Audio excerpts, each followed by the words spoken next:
Opening Yu-Gi-Oh products is a ton of fun, but what if we took it one step further and competed using only cards we pull? Let's see how much luck, skill, and planning it's going to take with a budget of $40 a week, with the exception of a few special weeks, that is. But what's the goal, you may ask? Well, it's to win locals, for now at least. So, I welcome you to yet another Yu-Gi-Oh! Sealed Only Series.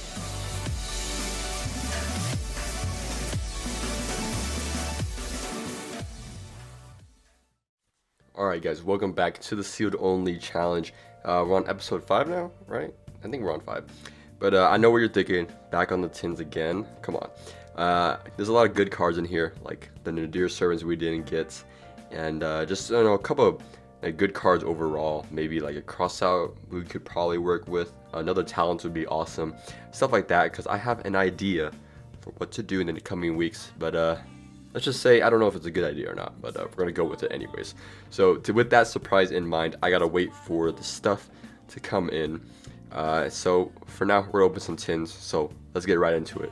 All right. So yeah, that's right. These tins have been really cheap lately. So if you've been buying them recently, they've only been about $15, maybe even less than that. So we're gonna have about like $10 left over to use for next week. And so I'm pretty excited about that, because these tins have a lot of good stuff in them for how cheap they are. It's just like a sealed only paradise, if we pull well, that is, because I can imagine us just not pulling anything good at all. Hoping we get stuff like I don't know, maybe even like a Fallen of Albaz with Titaniclad could actually do wonders for us too. And just of course more Dogmatica stuff, because that stuff is broke. Alright guys, 6 packs, 6 chances for Ecclesia, and about like 16 chances for Nadir Servants, although maybe a little less, because you probably won't see 2 in 1. But hey, got some of the old cards we've been seeing, some Shark stuff. Maybe we might go into some Brothers of Legend here. Some Infernoble Arms, not much there. Malice Lady of Lament, good looking card, but not quite useful here. Oh, finally, we have an Ausa. Been looking for this because this one is for sure always going to be able to be summoned. I did have to take Ausa out of my deck before because, I didn't have an Ausa before. Or I had to take out the Familiar Possess. So now that I have that, is awesome. And an Alpha. Honestly, 2 cards that I would definitely probably be putting in, because I think right now the deck is forming to be like a Go Second deck, oddly enough.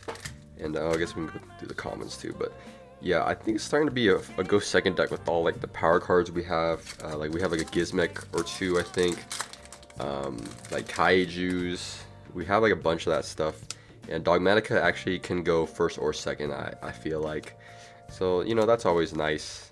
So let's see what we can get here. Treptrix, Alamoris, and the worst Prismatic Secret in this set, I'm pretty sure. I've not seen that one get anywhere. Dogmatica Nexus. Pretty cool. And if Fallen of Albaz, now we just need some Titaniclads, because I don't think I have any yet, which kind of sucks. I don't know. Or maybe we just wait out, keep losing till the Fallen of or till the Strike of Albaz set comes out, because that is going to be crazy for sealed only. And honestly, I can see that deck alone getting like a lot of traction. Nice. Now the Go Second card, Gizmek Okami, Adamancipator Analyzer, Cross Sheep. I think this could be kind of useful. Risen Leonite and a Titaniclad. Huh. Imagine that. There's our Titaniclad. Even if we don't use the Albaz, we'll be able to use the Titaniclad with our Dogmatica stuff. If we send it like off punishment or something like that, or if we get Maximist, then we can send Titaniclad. So that's pretty cool. We're just looking for, I don't know, like maybe like a Amcolone, or definitely Dogmatica. More Dogmatica stuff I can be fine with. That's not a Dogmatica card though. A Chi-Chi Adignister and a Piercing the Darkness. Not quite useful here. Yeah, definitely not too bad so far. I've gotten, I'm getting what I want. Like I also needed that in case I ever had like a Luna on board with like the Earth special summon beast. Then maybe I can still make Ausa like that, but So now I have options here. Emancipator Relief, Armory Call, Apcolon. Okay, that is pretty much the Shadal Packers. We just need Nadir Servants though. But we're at 0 for that one, so that's unfortunate. Ignister A Island and a Shureg, the Ominous Omen. I'm actually just gonna check our Tri Brigade lineup too, although I don't think we have much, so that kind of sucks. The last pack, come on, just one Nadir Servant, and this deck can go way better with one Nadir Servant, or like a talent or something. I'll take that too. That'll be pretty good. But let's see here. Melfi of the Forest, Performer Pal Turn Trooper for the Prismatic, a Dragon Mage Shio. Not very useful there. Quad Shadar Kaios, however you say that. And for the last card, let's see what we're gonna get. We're gonna get a Dominica Theo, the Iron Punch. Well, that kind of sucks. No good stuff like our Nadir Servant. Definitely still at 0 for that. I don't know. The tins are pretty good, but when you don't pull what you need, not as good, you know. So let's see what I can do with the deck. Change up some stuff. Titanic Cloud definitely is gonna help. Stuff like that. Might even play the one Fallen of Balbaz just for you know, to go into cool stuff with that. Maybe, I don't know. We'll see. But I'll catch you guys in a bit. Alright, here we are. This is round 3, I believe, at locals. Didn't do too well today at all. Like, did pretty bad. And so here we are up against Marincess. So I do have experience with this deck, against this deck, because I've been playing against it for a while now. I just know that usually if you interrupt their normal summon and like get it off the field, then they can't do much. But you know, I don't have any gammas or like Ghost Ogre or whatever, you know what I'm saying? Ghost Ogre actually be pretty good here, huh? Anyways, but yeah, gonna go all the way into Link 2, special summons, go into all the way up to Link 3, into the, is that Coral, is it, no, is it Coral Anemone? No, Marbled Rock, that's the one I kept forgetting, with like the Battle Ocean up, to buff up the Marincess monster, and in some situations, make them unaffected if you have like the right equip material, the Crystal Heart. It's got pretty bad glare here, but yeah, I'm not really sure how much I can do. He has a Stealth Kraken up there. It's kind of hard to see. I start off with a Numeron Network and activate it immediately. See if he tries to do anything. I did have a triple Titus talent in my hand, so I'm trying to get him to like do something. Activate my Ecclesia in hand, try and see if I can get him to actually do something here. And he does end up using the Stealth Kraken while in main phase, so that I actually can like take something. But the sad part is I can't use Stealth Kraken to pop the Marincess monster or like anything like that. If I could, that would have been game, but it's a once per turn, like soft once per turn, so it's actually I can't use it myself. I did like have like take quite a while to think about it. I was like, if I take the Marincess monster, then I can do damage, I guess. But Stealth Kraken also what's it called? It floats into the Stealth Kraken spawns or whatever you call them. So yeah, that kind of sucks. So there's not much I can do here, and I did summon the Ecclesia, so I can't summon anymore. And he did destroy one of the Numeron gates. So yeah, O2K is off the table. So a little bit of an unfortunate kind of situation we have here. Attack once, buff it up. Attack again to kill. And then here he floats into the other one. And then I'll be able to attack over it. Yeah, I really need to position the camera better. Huh. Usually it's okay with the positioning, but I think I put it too far downwards.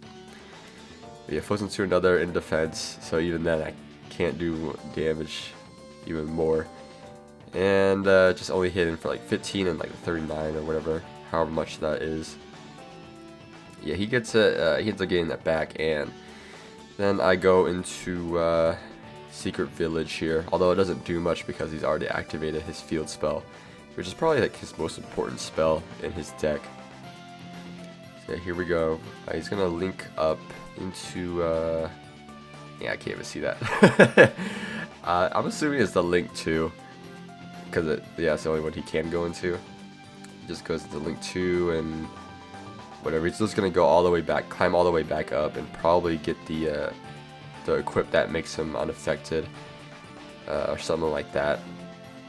But at this point, yeah, I mean, and he did kaiju my my monster, my Ecclesia, so I can't really do much there. And from here, I was like, yeah, we can just go next, go to round 2, see if we can get anything better going, because I can't really get over that, and my Numerons are gone because I only have one Numeron network and calling, and only one of each gate. So yeah, I decided to go first, round 2, get the Spirit Charmers, set the continuous spell, and add one of the Charmers, one of the Familiar Possessed, activate it, normal, get that draw. I drew way too many normal summons in this hand, like all the Familiar Possessed, and I think I drew like my Luna off of the like the one draw from the continuous spell. So we're kind of just stuck with this. A Secret Village, and Secret Village actually does pretty good here because he won't be able to activate his field spell, and also I'm pretty sure he probably has like some like spells in hand that'll let him like search or whatever. So it's honestly not too bad. It can't be destroyed by card effects, the area. So yeah, not looking too bad with that. Well, actually, now that I remember, I think. Actually, I don't know what did happen. I'm trying to think how I got to a bad state that's gonna come up soon. But yeah, I grabbed the area because, you know, Water Link Charmer was pretty good. Actually, now that I remember, I didn't draw any of the other Familiar Possessed. I think that was the problem. I had I drew like the brick that summons from deck, and I drew like the Luna, which I can't special off of the trap card that specials from your hand or grave. That's only with 1500 defense spellcasters, so I can't do that one either. So yeah, at this point, I'm just thinking, yeah, I need to make sure he doesn't get hit any of his spells off. So I'm gonna have to keep reviving the area, because you know, things aren't looking too good here. So he adds some stuff back, recurs a little bit, and that monster, that Link 3 monster, is 2500 attack, so that will be enough to swing in and kill it. And then before he does any more damage, I flip up the trap card to special. Yeah, and I special some here, or special the one back, and activate the draw. Then he passes to me, and he activates Ghost and Match.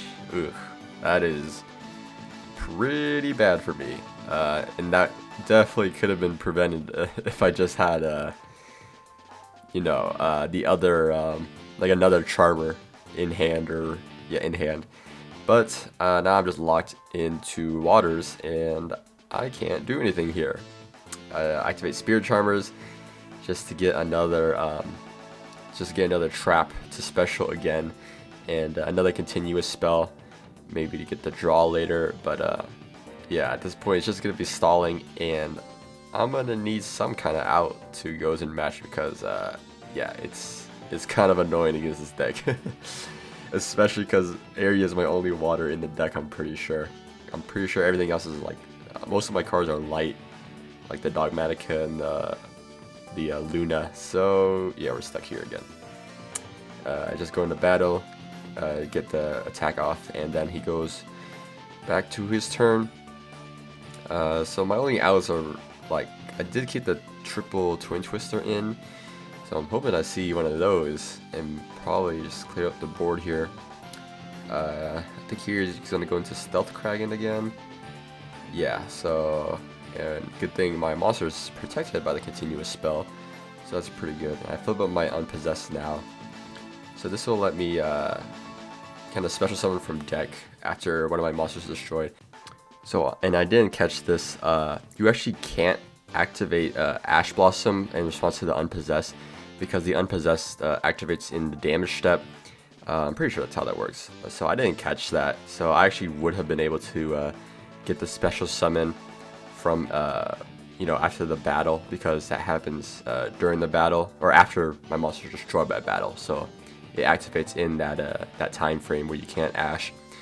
So I don't know if that actually would have changed the game. Actually, no, that would have changed the game state. Yeah, that definitely would have, because then I would have been able to revive my area because it's a water while Gozen matches up. So, and then I'm able to get the Twin Twister, and then my area gets Kaiju. So we're stuck in this game state yet again. And from here, he'll be able to just go off. And yeah, it's just a loss from here. Sad to say, guys. I didn't get a win. Ended up going 1-3. The one win being the bye. So, that doesn't quite count. But yeah, maybe if I caught that mistake with the unpossessed earlier, this wouldn't have happened. But he's just gonna go all the way into a Marbled Rock, I believe. No, it's a different monster. But at the same time, it's just gonna be buffed up by the Battle Ocean, and I can't really beat over any of those. Any as a Stealth Kraken up. So yeah, there's that. Alright guys, so this is the deck. I don't know, I guess I kind of built this kind of bad, but I was leaning towards more of a go second kind of build. But I think I kind of have an idea of what I needed to take out now, and probably what I needed to open. But yeah, our deck isn't doing too good, guys. We didn't even get a single win this week. So I have, next 2 weeks, I have a pretty good, I think it's a good idea, but we'll see what happens. But an idea of what to do, where to change things up. We have quite a bit of room to do different stuff, because we have the Effect Veiler, Twin Twister, Imperm talents, so pretty good generic stuff. And then Charmer stuff, which is okay. And our side deck isn't bad.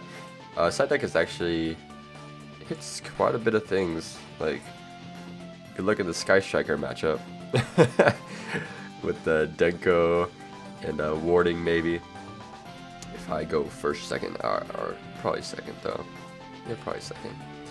Yeah, and I do have the Kaijus, the Cyber Dragon stuff. But I just need an actual solid kind of game plan, and hopefully with what I get next week, we'll get to that sooner rather than later. I might need 2 weeks to finish off my idea of what I'm going to do. But the only thing that really changed this week was the Titaniclad, the Ausa, putting the Ausa back in, and then just putting the Alpha. And yeah, not much just really changed here. Maybe that was on me or something, I don't know. But yeah, I'm definitely excited for the next week, next 2 weeks actually. So you guys are definitely gonna see me, and go back to what I'm doing best. You guys are gonna see what I mean by that, by going back to my roots with what I'm gonna open. And so hopefully you guys stick around for that, and I'll see you guys later. So peace out.